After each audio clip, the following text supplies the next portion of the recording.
Okay, good morning po sa inyong lahat, sa lahat ng mga nakakapanood, Luzon, Visayas, Mindanao. Welcome po dito sa ating channel, ang Tabsung Viewpoint.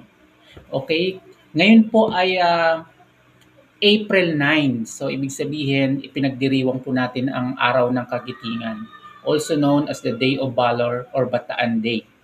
Is a, na- is a national holiday in the Philippines celebrated on April 9 in It commemorates the fall of Bataan during World War II, especially the surrender of over 76,000 Filipinos and American troops to Japanese forces in 1942. This event led to the infamous Bataan Death March, where thousands of prisoners died due to harsh conditions. The holiday honors the heroism and sacrifice of soldiers during that period. So ibig sabihin, ay pinagdiriwang po ng ating baong bansa ang Araw ng Kagitingan or Day of Valors.